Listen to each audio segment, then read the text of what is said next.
Salut à toutes. Aujourd'hui, on va parler d'une situation qui énerve énormément de femmes. Quand votre partenaire se ferme alors que vous voulez parler de sentiments. Vous avez ce besoin de vous connecter, de partager ce que vous ressentez et lui, c'est comme un sujet qui le fait presque fuir. Vous voulez savoir ce qu'il ressent vraiment, mais vous avez l'impression de frapper à une porte fermée. Il ne vous le dira peut-être pas avec des mots, mais dans cette vidéo, je veux vous aider à traduire son langage silencieux. On va plonger dans les raisons de cette fermeture et surtout, je veux vous donner des clés pour l'ouvrir sans le faire fuir. Pourquoi les hommes se ferment-ils quand on parle d'émotions ou de sentiments? Commençons par une vérité simple.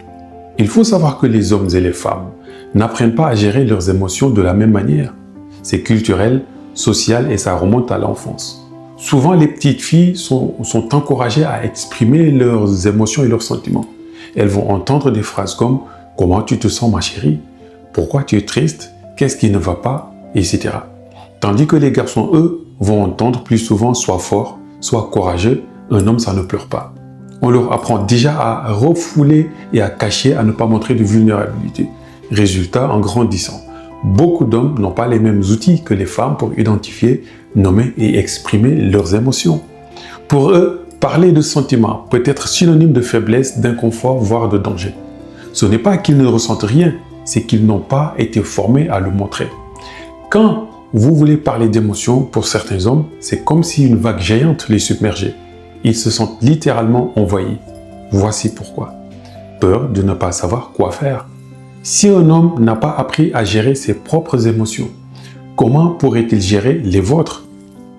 Il se sent impuissant, ne sait pas comment réagir et la meilleure solution qu'il trouve, c'est la fuite ou le silence. Car il a peur de ne pas être à la hauteur. Il craint de ne pas pouvoir réparer votre tristesse ou de ne pas avoir la bonne réponse. Pour lui, votre émotion est un problème à résoudre et s'il ne sait pas comment, il se sent incompétent.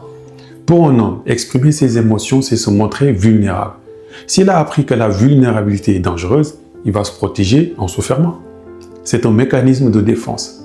Et plus, parfois, votre tristesse ou votre colère peut déclencher ses propres émotions qu'il a du mal à gérer. Il se ferme alors pour ne pas être submergé par les émotions. Alors, comment briser ce mur sans le faire fuir? Voici les clés pour l'ouvrir. Créer un espace sûr et pas une séance d'interrogation. Ne l'accusez pas. Évitez de dire « tu ne parles jamais de tes sentiments » ou « pourquoi tu te fermes tout le temps ?» Ça va juste le mettre sur la défensive. Exprimez vos émotions sans lui attribuer la cause directe. Dites par exemple « je me sens un peu seul quand tu ne partages pas ce qui te préoccupe » ou « j'aimerais me sentir plus connecté à toi et pour ça j'ai besoin de comprendre ce qui se passe pour toi ». Pour plus d'aisance, le choix du moment joue beaucoup. Pas quand il est stressé, fatigué ou en pleine activité. Privilégiez un moment calme, détendu, où vous êtes tous les deux disponibles. Posez des questions ouvertes, non menaçantes. Au lieu de dire « à quoi tu penses ?», essayez de dire « j'ai l'impression que quelque chose te tracasse et je voulais juste te dire que je suis là si tu veux parler quand tu veux ». Parlez de son comportement et pas de sa personne. Dites « quand tu regardes ton téléphone, quand je te parle, j'ai l'impression que ce que je dis n'est pas important pour toi ». Plutôt que « tu ne m'écoutes jamais ». Et observez également son corps. Est-ce qu'il croise les bras? Détournez les regards. Cela signifie qu'il se ferme. S'il le fait, ne forcez pas, revenez plus tard.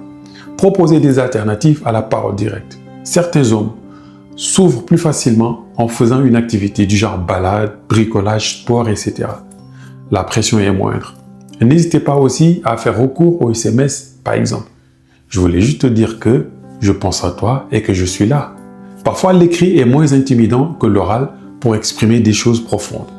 Un peu d'humour, pour certains, peut désamorcer également la tension et provoquer une ouverture. Comprendre pourquoi il se ferme, c'est déjà un grand pas. Ça vous permet de changer votre approche et de ne plus vous sentir rejeté personnellement. Votre rôle n'est pas de le forcer à s'ouvrir, mais de créer un environnement où il se sente en sécurité de le faire.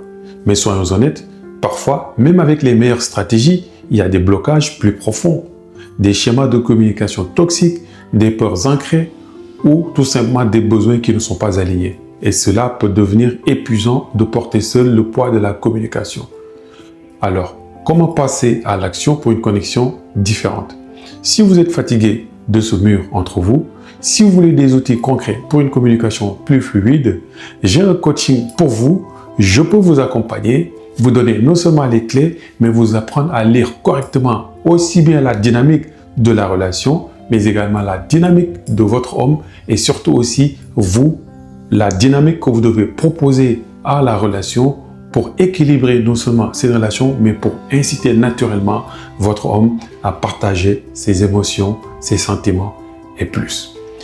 Le lien se trouve dans le descriptif. N'hésitez pas, contactez-moi et ce sera avec plaisir que je participerai à cette chose pour vous. Sinon, on se donne rendez-vous très prochainement. D'ici là, portez-vous bien. Ciao.